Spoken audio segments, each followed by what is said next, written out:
కర్నూలు జిల్లాలో చోటు చేసుకున్న విషాదకర బస్సు ప్రమాదం పట్ల తెలంగాణ రవాణా శాఖ మంత్రి పొన్నం ప్రభాకర్ తీవ్ర దిగ్భ్రాంతి వ్యక్తం చేశారు. ఈ ప్రమాదంలో పలువురు ప్రాణాలు కోల్పోవడం పట్ల తీవ్ర బాధ వ్యక్తం చేస్తూ మృతుల కుటుంబాలకు సానుభూతి తెలిపారు. ఈ సందర్భంగా మంత్రి మాట్లాడుతూ ప్రమాదం గురించి ముఖ్యమంత్రి వివరాలు తెలుసుకోవడం జరిగిందని తెలిపారు. అవసరమైతే తెలంగాణ రవాణా శాఖ నుంచి సహాయక చర్యలు తీసుకోవాలని ఆదేశాలు ఇచ్చినట్లుగా తెలిపారు. ప్రమాదంపై ఆంధ్రప్రదేశ్ రవాణా శాఖ మంత్రి కర్నూలు జిల్లా కలెక్టర్ ఎస్పీలతో టెలిఫోన్ ద్వారా మాట్లాడినట్టుగా తెలిపారు. కూడా ఈ అంశం పట్ల వివరాలు తెలుసుకోవడం జరిగింది. అక్కడ తక్షణంగా తెలంగాణ ప్రభుత్వం నుంచి ఏదైనా సహాయక చర్యలు జరగాల్సి ఉంటే సంబంధిత రవాణా శాఖ అధికారులను కూడా ఆదేశించడం జరిగింది. తెలంగాణకు సంబంధించి అదేవిధంగా ఆంధ్ర రవాణా శాఖ మంత్రి గారితో, జిల్లా కలెక్టర్ గారితో, డిఐజీ గారితో టెలిఫోన్లో మాట్లాడి ఇన్సిడెంట్ యొక్క పూర్తి సమాచారాన్ని తీసుకున్నాం. ఇవి ఒక దురదృష్టకర సంఘటన.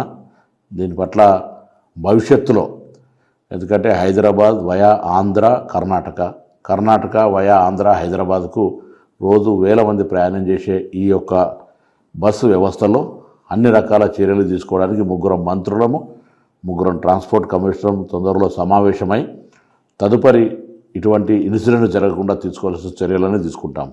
ఉదాహరణకు తిరుపతిలో ఘాట్ రోడ్ ఎక్కేప్పుడు ఎంత సమయం తీసుకుంటుంది, దిగేప్పుడు ఎంత సమయం తీసుకుంటుందో ఎంట్రీ ఎగ్జిట్లో రికార్డ్ చేస్తారు.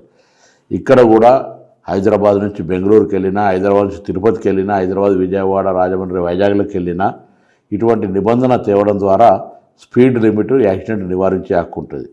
అదేవిధంగా బస్సు ఓనర్స్ కానీ ట్రావెల్స్ సంబంధించిన వాళ్ళకు కూడా విజ్ఞప్తి చేస్తున్నాం, హెచ్చరిక చేస్తూ ఉన్నాం. రవాణా శాఖ తరఫున మీరు మీ యొక్క ఫిట్నెస్ కానీ, ఇన్సూరెన్స్ కానీ తదితర అంశాల పట్ల ఎక్కడ నిర్లక్ష్యం వహించినా నేరుగా హత్యా నేరం పెట్టి లోపలికి పంపుతాం. జాగ్రత్త అని చెప్తాను. నియమ నిబంధనలు పాటిస్తూ స్పీడ్కు సంబంధించిన విషయంలో కూడా జాగ్రత్త వ్యవహారం చేస్తూ ప్రాణాలతో చెలగాటం ప్రయత్నం చేయొద్దు. రోజువారీ రవాణా శాఖ చెక్కులు చేస్తే వేధింపులకు అని మాట్లాడతారు. ఇలా ఇటువంటి సంఘటనలు జరిగినప్పుడు వాటికి సంబంధించినటువంటి క్లారిఫికేషన్ దొరికే పరిస్థితి ఉండదు. ఇలా ఏది ఏమైనా బస్సు ఒడిశాలో రిజిస్ట్రేషన్ అయింది, హైదరాబాద్ నుంచి బెంగళూరుకి వెళ్తూ ఉంది. అర్ధరాత్రి మోటార్ సైకిల్ బస్ కిందకి వచ్చి ప్రమాదం జరిగింది. ఏదైనా కారణాలు కావచ్చు. తప్పకుండా వీటి పట్ల సంబంధిత గౌరవ ఆంధ్ర మంత్రి, కర్ణాటక మంత్రి, నేను తప్పకుండా దీన్ని కూర్చొని ఏం చేయాలనే ఆలోచన కొద్దీ భవిష్యత్తులో సంఘటన జరగకుండా చర్యలు తీసుకుంటాం. మృతులకు మా సానుభూతి. తప్పకుండా ఎటువంటి పునరావాస చర్యలు, అక్కడ అన్ని చర్యలకు సంబంధించి తెలంగాణ ప్రభుత్వం తరఫున ఆంధ్ర ప్రభుత్వానికి పూర్తిగా సపోర్టివ్గా ఉంటుంది.